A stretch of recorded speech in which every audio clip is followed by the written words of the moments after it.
running from the town's guard after the mayor found out your party's rogue has been courting his lovely daughter. You dash through the streets and alleyways, hoping to lose your pursuers. Their shouts and commands at each other seem to be coming from everywhere. You need to find a place to hide, and quick! Out of the corner of your eye, you spotted a rough and tumble-looking tavern, broken stained glass windows covered up with tarp and wooden planks, two men having an argument outside about who's got the nicest wheelbarrow. Quickly you dart inside, almost tripping over the cats that run about freely in the interior of this pub. At first glance, all tables seem crowded, even this early in the morning.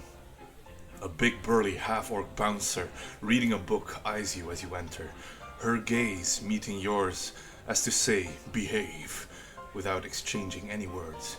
You need to find a place to blend in. Make a perception check. 5.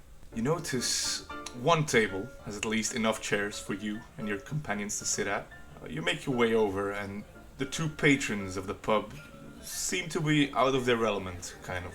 Not rough and rowdy like the rest, but rather calm and, well, just normal, ordinary.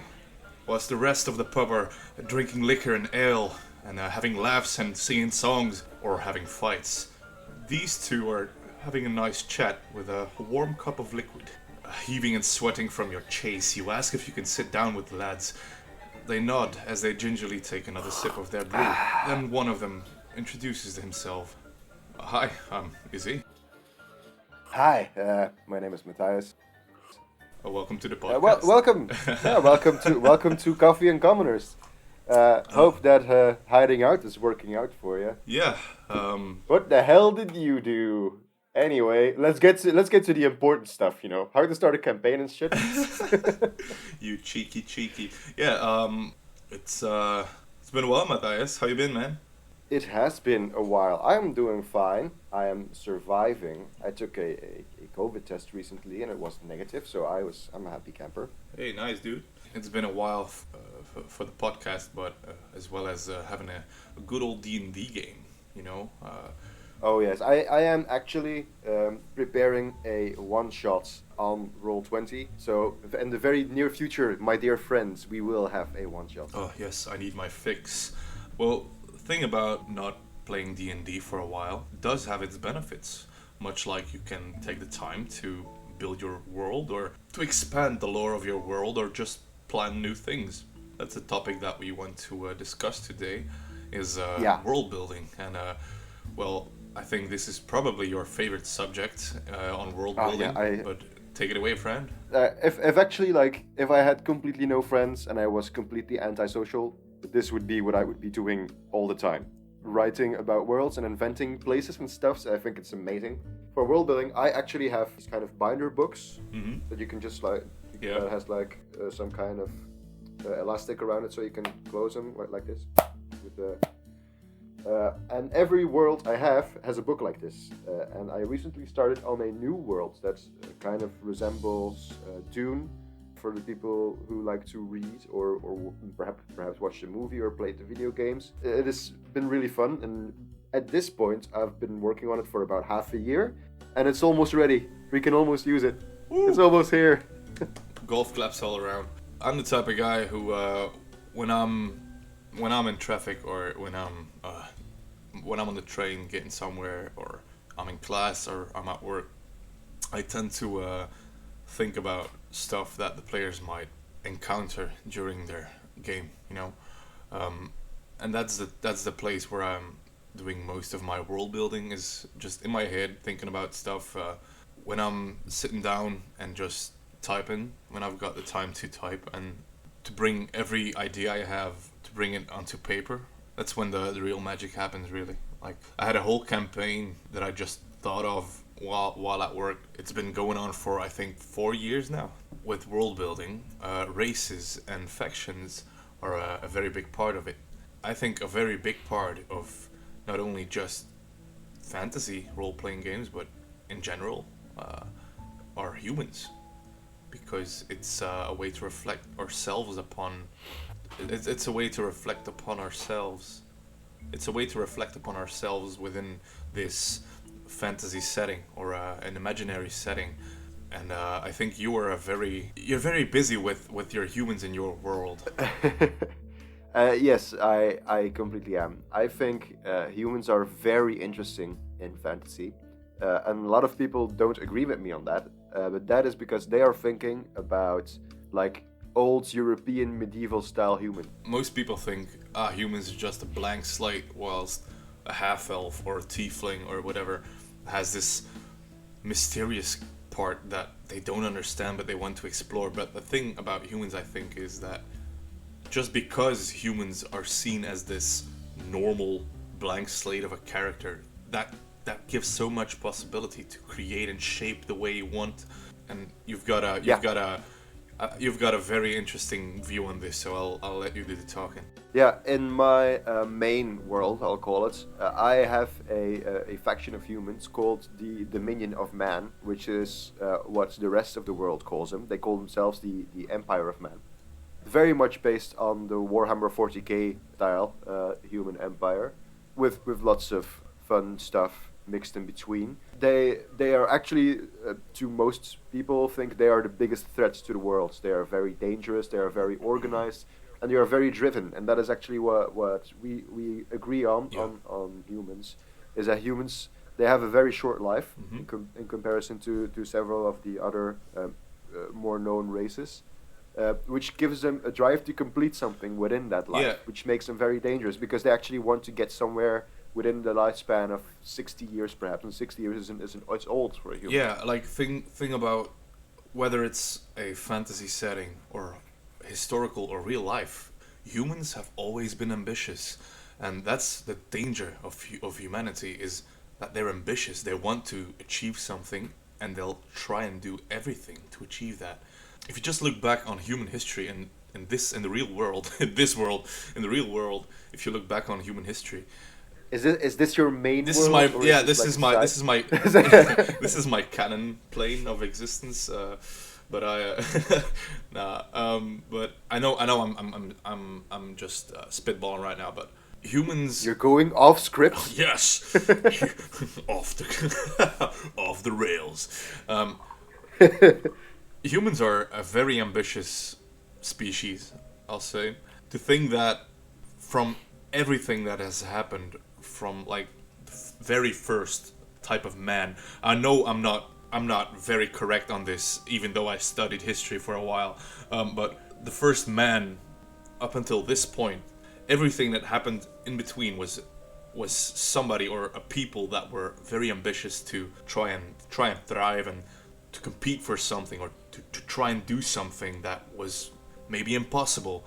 And that's just from small things like containing fire, to building a wheel, to baking bread, to fucking satellites. And humans are crazy ambitious, and if you're able to reflect that, to take that ambition and place it into your world, you know how dangerous a human can be. And with that said, the little time they have in comparison to like dwarves and elves and such, that makes them even more dangerous, because they will populate very, very heavily and densely, and they breed like humans. They breed like humans.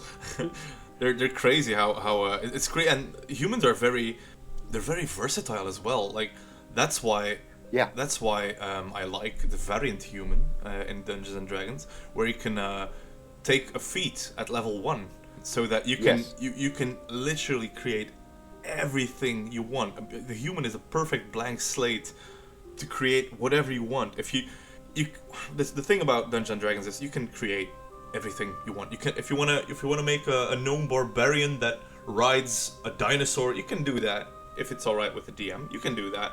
But the thing is, a gnome is still somewhat bound to their racial traits and abilities, whilst a human is not. And that makes a human the perfect blank slate for everything, really. If you want to make an evil champion fighter ruling conqueror of some nation or something, you can do that. If you want to make a hermit type druid in the woods, you can make that. You can do so much with them. Going back to what you said about ambition earlier, because that's actually quite a big part in my world.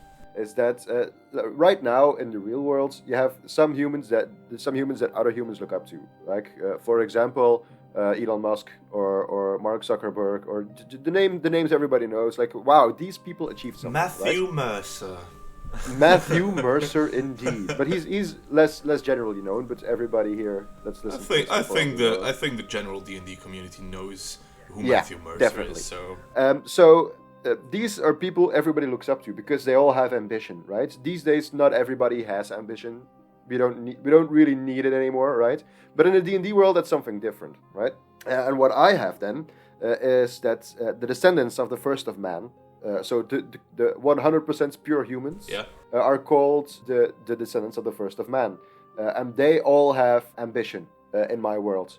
So you have the commoner human. He's just the commoner human. He's not gonna be special ever. He's probably gonna be pretty good at what he does, but he's not gonna be good at anything else. He goes drinking his coffee in the nearby pub every weekend. He's just drinking his coffee, talking to some weirdos who are being chased by the local... Whoa, okay. Anyway, so these people, actually, for me, are not built in the same way as... I see them as a different race entirely, actually. And they are the Emperor of Man, for example, in this scenario, or several of the dukes, the lords and ladies. The more special humans you meet in my world, they will have just like some kind of genetic code in there that makes them better at what they do. Yeah, like a trait they have, like being ambitious is some kind of trait. Yeah, I represent that by just role-playing them as more ambitious, obviously, but also by improving their stats a little bit because they will have trained more and they will have studied more. They feel as they have a purpose and they need to fulfill that purpose, something like that. Yeah, and even if they don't think they have a purpose, they're not going to just sit down and wait until something happens. They're going to forge their own path. That's really what drove the Empire of Man in my world then to expand. They almost conquered the entire world. So imagine World War II scenario if Germany conquered about 70% of the world at that point before everybody got their shit together and fixed it. I can't really stop about the Dominion, so I'm going to quickly head on to that. So they conquered like the main continent on that world until they got beat back by a coalition of literally everybody else on the planet because everybody saw what was coming for them. And after being betrayed by other lesser humans, the war actually came to a halt and the writing was on the wall and the Dominion split up a bit, but it's still like a threatening force in the world. And when I describe that, you can kind of start to imagine how this is a less boring human than two English earls somewhere ruling over their petty mud villages. Yeah, even though that could also bring up fascinating stories and campaigns. Yes, really. Of course. But I know I completely follow you. It shouldn't always be that. Yeah, yeah, it's. I really think it's on the DMs. Like a lot of DMs think, okay, humans are boring, so we'll have some humans in here, but we're not going to do too much with them because they're boring. But they're only boring because you make them boring. Yeah, I think that it doesn't matter what race it is. Follow me on this one. It doesn't matter really what race it is. It matters how you portray the race. If you can change the race and their ideals, if you have a very good understanding of just a people, like for example, your humans are very ambitious because they are very short-lived. You can say the same for half-orcs, for example, or races that just don't have a crazy lifespan like gnomes, like 300 years or something. But that if you start the basics with, I'm going to create a faction, and this will be their ideology, and this will be the thing they strive towards. If you have a good thing, if you have a good basic understanding of that, what is the faction, and then you can flesh it out even more with what race they are, and if the race and the ideology, if that clicks very well, you can create even a better faction. And the thing about this ambition and with humans and their short lifespan and their will to expand and conquer and just to thrive as a nation, that just makes for a great faction and a great race actually in your world. Yeah. And that's a thing that I think is very good, because I too have I dare say I have a pretty expansive world. I've been homebrewing for a while now. Oh yes, it's ginormous. And I have multiple races ruling over countries. Like I have, I think, 5 or 6 races of a country or a faction that are most of them are human, and that's fine as long as you can make them distinct from one another. As I told this one before, but I have a very zealously based human faction. Think Holy Roman Empire meets like the most religious Templar faction in any other setting or something. It's very divine based. Their religion is like the highest tier of power in the country. And then you have another country that's more trade based. You can go so many ways. Like the trade based country is pretty alright. It has very rich people and very poor people, and then you have the Sultan who's like fucking skyrockets in his wealth, and you know, think about just diversity in your countries. And it doesn't mean that if you have humans ruling a country that there's no place for other races. I say that as if it's like a division or something, but just as in D&D, like dwarves and elves and halflings and tabaxi and gnolls can all live together in unison. That is a very interesting point you made there, because that is the difference between two of the factions I have in the world. And what you said about every faction having a goal, that is indeed very important.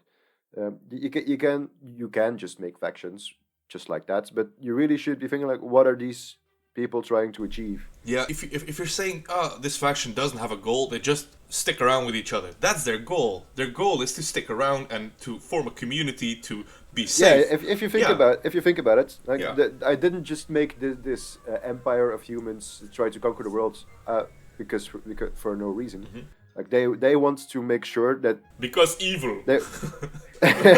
No, see, because in their minds they're not evil. Yeah. That's a very important part of being evil, and they want to make sure that humans have a fair life and are not looked down upon by the other races, right? And then there was another faction that broke away from this empire who thinks like, okay, that's true, but not like this. Where the Dominion is more like humans and only humans. Other factions are more inclusive and say like, okay, we are here to protect the humans, but of course everybody else is welcome here, and we can all live together and form a community, right? Yeah, like that's a thing, right? Interpunction. That's something I've learned during my studies. Is the importance of multiple truths. From this side, that's the truth. From the other side, that's the truth. Like from the let's just say a farming village that has just been occupied by this empire of men. They might see the empire as evil, while the empire might see their occupation of this town as salvation, as we're here to protect you. We can protect you from outside. Yeah. It was a multicultural community where the leader was an elf, for example. Mm-hmm. Then the Dominion would see like, hey, like these humans are being ruled over by an evil elf overlord, and we're going to make sure that they can fend for themselves. That's something I really strive to do with my players, is don't take everything literally. Think about what you're hearing. If this zealot priest is saying, oh, there's an evil necromancer living in a tower, but in truth, it's like a very good guy who like is helping the community by raising dead bandits that raided the village. He's raising them to go mine in the mines for them. Robin, I know you're going to listen to this. I am sorry again for burning your character to ash. Very sorry. We'll try again next time. For those who don't know what we're talking about, it's a long story.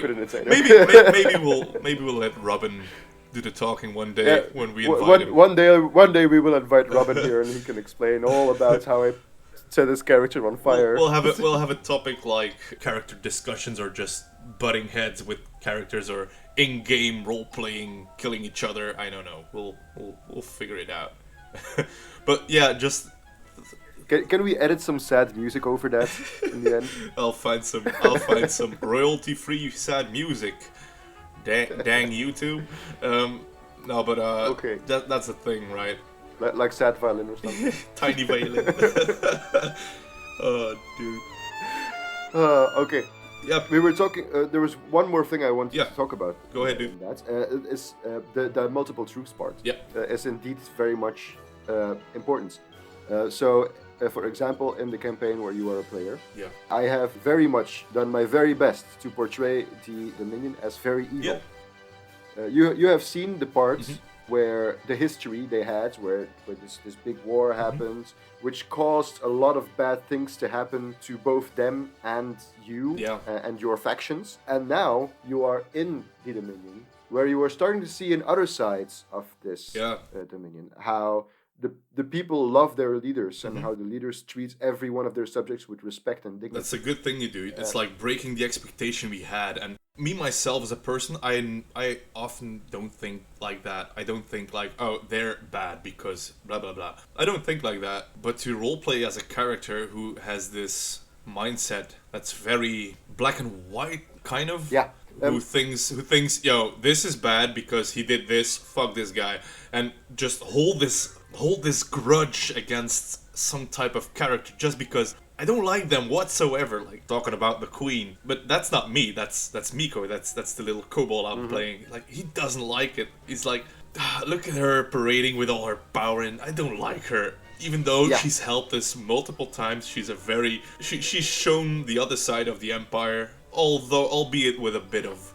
And you are now like in an uncomfortable alliance with this person, right? And it's supposed to be like that. Like, oh, okay, you're not going to agree with everything these people do. And you're going to have to find out how you feel about these people. And I'm just going to try and give you facts from all sides. And I want the characters to be like in a sort of internal strife about that, right? Like, are these really bad people? I mean, they did some bad stuff, definitely, but look how they're really good to these people. Yeah, well, and that's a thing. And I want to get you guys thinking, right? Yeah. That's the whole point. That's the DM's. That's the best thing a DM can ask for is players that think and that make their own little theories about your world. It's so, oh man, I bathe in that shit. That's great.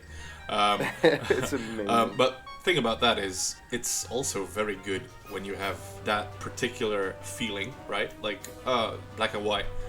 But also with player characters, like Tom, for example. I love Tom to death. Tom, if you're listening, boy, love you, dude.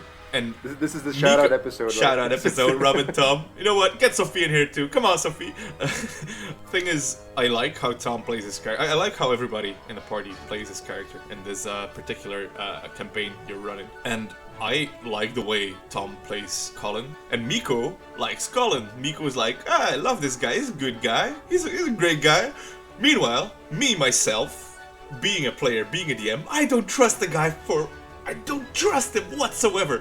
But Miko, my little kobold, he trusts him. So I'm like, he's my buddy. But there's something, he's holding something back and I know it. And I want to know it. But Miko trusts him, so... I mean, I'll follow the guy blindly if he's like... You shouldn't trust him. Yeah, I know I should trust him. I just know deep down in my heart that I should not trust this person. But my character does, so I'm in for it. If Colin's like, hey man, follow me to this eerie cliff one night just because... friend, and be sure to be alone. And bring no parachute. Be sure to be alone and expose your neck. Fucking oh man, I love that kind of stuff. Like when you're kind of sure, like okay, this guy, something's up with this guy or this person. This really makes me feel like we should have like a after session episode one day where we just like talk about the campaign and where we think we all are with everybody. I think that would be great. That would be fun. Yeah, when the plague is over. When the plague is over. Oh man. Have you heard about today's sponsor? No, I have not. Today's episode is sponsored by the Imperial Academy for Warfare, and they asked me to announce you this message. Right. Young men of the Dominion, today is Empire Day. On this magnificent day, we not only celebrate our beloved Emperor's ascent to the throne, but it is also the day where you finally get to enlist in the Imperial Academy for Warfare. After several years of training to become the finest our Empire has to offer, you shall be assigned to your branch of the military, either the Army, Navy, or Magical Division. After a short term of 3 years, you get to decide whether the Dominion Armed Forces can offer you more than a life as a private citizen. Please report to your local enlistment officer within 2 days, or face a fine of 25 gold pieces. God bless the Emperor. God bless the Emperor! I'm sorry, what happened there? I don't know. These guardmen just came in the tavern here and just started shouting at us. I don't... It's just a random thing to start shouting. Yeah, you know? it's very peculiar. Like, none of the people in here are the age of 12. Yeah, so yeah. they're not recruiting us. I don't have children, I think. So, yeah. The Empire is really weird, man. They like recruits children at the age of 12 to train them for 6 years to become like soldiers. So I heard. Good thing I'm a kobold. Yeah. Well, that certainly was a strange encounter. Oh, segue. I see what you're doing here. Yeah. All right. Today we're going to talk a bit about encounters, the good, the easy, and the cliche encounters that you might encounter at the start of your campaign or just early game. What do you think, Matthias? What's the most cliche encounter, first encounter, be it combat or anything else related? What's probably the most used encounter ever in D&D? Like, I'm gonna leave the combat one to you. The first encounter I always think of is starting in a tavern, which is something. It's a very much a cliche, but I keep on doing it because I just think it's so charming. But you can make it interesting, right? It doesn't have to be like any old boring tavern. There could be like a dice game where some of the players are involved and other players come in and see the tensions in this entire tavern are running very high because there's a lot of stakes on this next dice that's about to be cast. For example, it doesn't have to be boring, but it can be cliche. Thing is about what I think, counter does not necessarily have to be combat, as you said, but it should draw interest. It should draw the attention of a player or of the players.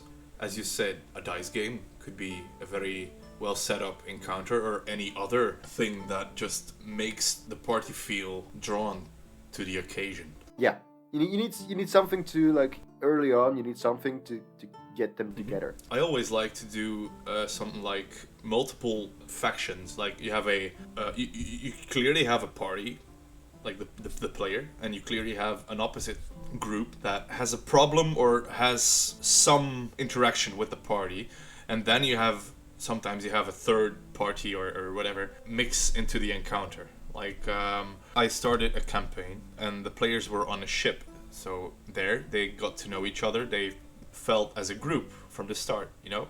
And then I had the ship be attacked by pirates, just dwarf pirates that attacked the ship.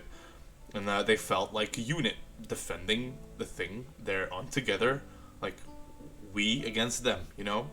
Yeah. And then big evil Kraken cult saw, hey, 2 ships, let me attack those because treasure or whatever. I mean, I know what they were after. I'm not gonna tell everybody here because the players might be listening. But the Kraken cult attacked both ships, so now there were 3 different factions all fighting each other, and that was a very interesting first encounter to say the least, and something I don't think is too cliche, and something that wasn't too easy as well. Like the first couple of rounds of combat were pretty okay, I would say, just fighting a couple of pirates or bandits or whatever I statted them as, but that was to warm them up to a more daring or challenging encounter. That was one of my favorite first encounters I've ran. Another one was the most cliche thing, and that was my very first campaign with you as a player as well. And that was just, you wake up in a cave, tied up. I don't think you can get any more cliche than that. And that is where the crit machine was born, right? Because my very first roll was a natural 20. Starting off good. For playing dead, I think. No, I was very bad at playing dead. Oh, thing is, I remember now, in that game, I also did a 3-way combat because you were. Yeah, we had bandits and like a monster. Yeah, there was a Grick, I think, hiding in the cave, and the bandits were attacked by the Grick, which gave you the opportunity to escape and to fight off the Grick and the bandits. Yeah, I like me some third. The good old simple days. I like man. me some the third parties. But those were the really good old simple. Yeah, days. yeah. I used to be very bad at this, giving like parties a reason to stick together. I remember like with you guys, I was kind of like the first time we did like the Thoughts campaigns. Right? The Thoughts, yeah. The Thoughts. I love it. They call themselves the Thoughts people. as in thoughts in your mind, not the Twitch streamers. Yeah, sure, whatever. I kind of like relied on like your sense of being a party and like we're playing a game to just chug along. So it's something you learn over time. But in the last campaign I started more recently, we got this island, right? I got them to get to know the island, charming little island, kind of get along with the people here. Yeah. Oh, new people coming around and stuff. And suddenly this beautiful island of theirs was taken away. Now, that's the reason to stick together, right? I'm going to tell this. I think that's just something that we may be able to express on later, maybe a later episode, like preparing games as a player and a DM. But I think that if you are a player who's going to join a campaign, or you're going to like start a campaign with a couple of friends, I don't think it is up to the DM to give you a reason to stick with a party or to go an adventure. It can be, you can discuss it, but if you're creating a character who is a lone wolf type of guy, like, why are you playing a group game? Give yourself a reason. Why would I stick with these people? Why would I be open to join a group? Yeah. Why are you not in your cabin in the woods? Give me why. Why are you not there? Tell me. And then once the DM knows that, once we have goals, for example, we had a goal for your character to deliver a secret, magically sealed box that was very annoying to you to a big city. And so the rest of the party tagged along. And I think my first encounter there was aggressive kobolds or something. Yeah. Which is very shocking because you are also a kobold. Yeah, and I think that those were the first kobolds that Miko ever saw in his life. And then you were confronted with the fact that a lot of kobolds are feral. Yeah, because my character is a kobold and he grew up with Dragonborn. So in his mind, he's like Dragonborn. He's a proud, powerful descendant or like dragon-like creature, and he's not actually, but kind of is. Well, we'll talk about it. Well, which turned out to be more true than you thought it was. That's the thing. Well, we can get into that later as well. But I love to give DMs. I'm very happy. I love to give DMs. I'm very happy that I was given a lot of liberty. Yeah. I like to establish my character when I create one. I like to establish a character like this is who he is or who they are. This is what they're like. And this is what they want to do. And I try to... If the DM asks me for, could you give me more specific things, I'll do that. But I'll leave it completely up to their imagination to do with it whatever they want. I recently created a character which I played, and I love this character to death. Abel Hopkins, he's a paladin ranger, and I use a crossbow. Like a paladin... Picture this, it's a paladin with a +7... on thieves' tools, because he's got an urban mercenary background and whatever. He's a bounty hunter. Like, he's so cool. And thing about him, he's looking for his wife. You know, he's been looking for his wife for nearly 10, 20 years now. He knows she's not dead because he hasn't found a trace of her, and he is so convinced that she's not dead. Because otherwise he would have found something. He won't believe she's dead until he's found something. He has her body in his hands, and he don't think she is dead because she won't back down from anything. So that's what I gave the DM, and I gave him some. I gave the DM some things like she had a silver brooch in her hair, and she had long brown flowing locks, and she was a very pretty girl, and I gave him stuff like that to work with, but more than that, I did nothing. Like he can make her whatever. If he wants to make her like a dragon in disguise, I wouldn't mind. Like it's okay. It's fucking story driven. This is cool. But it's something that's something I love to do as a player. We're totally getting off track right here about encounters. Yes, completely. But it's not. It's okay. That's our. It's our podcast. No one is gonna tell us what to do. We ain't got a script or a schedule. We run this shit. Oh man, yeah. But to go back to encounters, I love throwing kind of curveballs at my players. Like this one time, I thought of a just generic normal NPC dude named Ernst. And he, by far, is my favorite NPC I've ever roleplayed. He talks like this, and he's just a chicken farmer. So yes, I'm Ernst. Yes, and this is my little dog, Yeller. He's just such a generic good guy, just a good old man dwarf. He just enjoys life. He doesn't drink, doesn't smoke, and the party like they expect something like who is this guy? Is he something in disguise? No, he's just a nice old dude. And that's the thing, like, encounters don't always have to be something magical or crazy or combat related or something that drives the plot, which you can tie stuff in with that.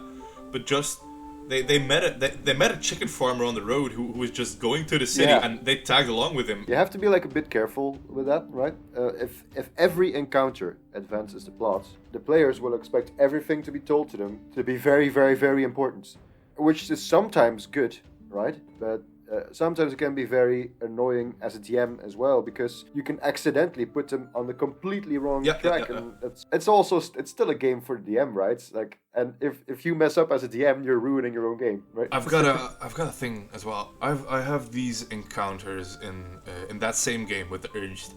I won't get into it too much because it kind of ties into a big thing in my game, but the players have encountered multiple of these black obelisks in the world, and they do not know what it does. They do not know what it is, and they've encountered like 3 of them, I think, by now.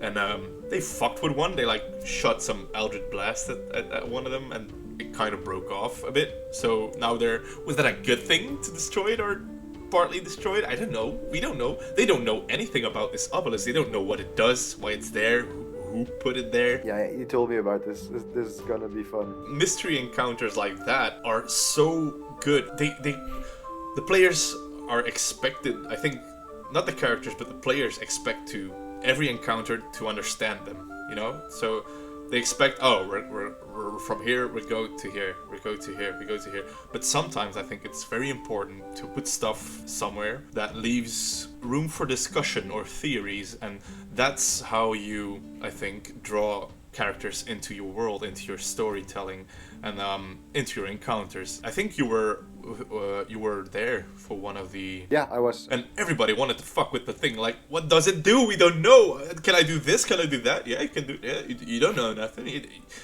It's just an obelisk. It's large black obelisk. And what does it do when I do this? Nothing. Like, and I love it. I love how much they want to try to know and understand it. But yeah, and when I stopped being a active player in that campaign, we talked about that, and it's amazing. Yeah.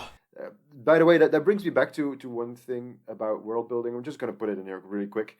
It is quite important to have an equally as nerdy friend while you are world building. Yes. So you can send him the stuff you make and say, what do you think about that? Or just release all the excitement you're building up about how cool the stuff is you're making. By doing that, you can actually help create or help influence each other's game. Like, I have players I have friends who DM, not only you, but like Robin and others. And they have their own ideas, and to talk to them about your ideas and ask their opinion, ask them for critique, might help shape your story or your campaign or your world that you're building into a nicer, newer thing. I think one of the things that Tom did a while ago for me, he had a small statue that when they put it in seawater, like a small statue of an octopus or something, and if the players were to put it into seawater, it would expand into a kraken. And I took that idea. I was like, dude, can I use this for something? And I did it, but instead of a kraken, I made it a dragon turtle. So one of the players in the party, I'd say, in this one campaign, has one favor of a dragon turtle to their name. So when they're gonna use, I don't know, but it's an encounter that is so memorable and that it's always there. Like, how are we going to approach this? Well, we have a dragon turtle. Like that's like their small little. By the way, I nuke. missed a lot of. I missed a lot of opportunity on that one because I was the only one who could speak with that dragon turtle, and I was their translator, and I was also planning to assassinate the rogue of the party because that was the entire point of that character, right? Was to teach the rogue a lesson. Yeah. And so I really should have just let the dragon turtle go. Just like, you don't owe us anything. Just go. Or use the favor or something. Yeah. Like I should have done that, Yeah. but I didn't. It was very stupid. You stole their cool stuff, so that's cool. I stole his staff. I know you're listening. I still have it. What was that power move you pulled on him? Like when the next session when you to our listeners, we used to have like an attic where we had D&D games. It was just a D&D attic, right? So I didn't play in this campaign anymore, but we still let you guys use the room because it was a good room. And then when the party was there, I came up to fix something, and at the same time, I had like the item in a frame, and I put the frame on the wall next to the player I stole it from. It was such a nice power move, dude. I loved it. It was the ultimate power move. I am so proud of myself. Cheba, if you're listening, dude, we love you. I'm not sorry. You'll get your staff one day. No, I'll just hide it somewhere in the desert, I think. All right. Good. Now let's get back to encounter, shall we? I was going to say, I think it's time for, the god we all know and love, and kind of hate. You know him. It is the god of minor inconveniences. Woo! Nice. Alright. So, you know how it goes by now. We each give each other an item, and we need to create some minorly inconvenient magical item from it. Alright. So, I'll start, otherwise, okay? You have a book. You have a book. A magical book, and on the cover of the book are like two beady eyes looking at you and following you. And when you place another piece of literature, be it a scroll or just something drawn on a napkin or a map or another book, when you place it next to it, it'll start to consume. The book will open, and it has a maw instead of pages. With its maw, it starts to chew and destroy the piece of paper or the piece of literature that's next to it. But it will contain it will absorb the knowledge that was on the paper. So it's like a drive that you can put stuff on, you know. But if you want to recall whatever was eaten before, he will start to explain it to you. It's like an audiobook, but pretty slow. But that can be handy. But if you're like, this map we have, it will be like a GPS, but very, very, very slow. On the left, there is a tree. The tree doesn't matter, but it's there. Beware of ambush when you're already ambushed, you know, like stuff like that. But also like on your right, you will see a very big rock. Okay, what about it? Ignore it and go past. Yeah. Recipes and stuff like add sugar to the bowl, but not before you add the milk. Like, stuff like that. Goddamn! No. Every time. Shit. Google Home with very like the most annoying Google Home. Yeah. Yeah. Okay. What's my object? Your object is nothing other than a toothpick. A toothpick? Yes. Oh, yes. It is a toothpick. But upon activating its magical power word, it changes into a mighty javelin. Oh. But the javelin was made for a giant, so you can barely hold it. I can see more use to that than... It's way, you can barely pick it Dude, up. imagine this.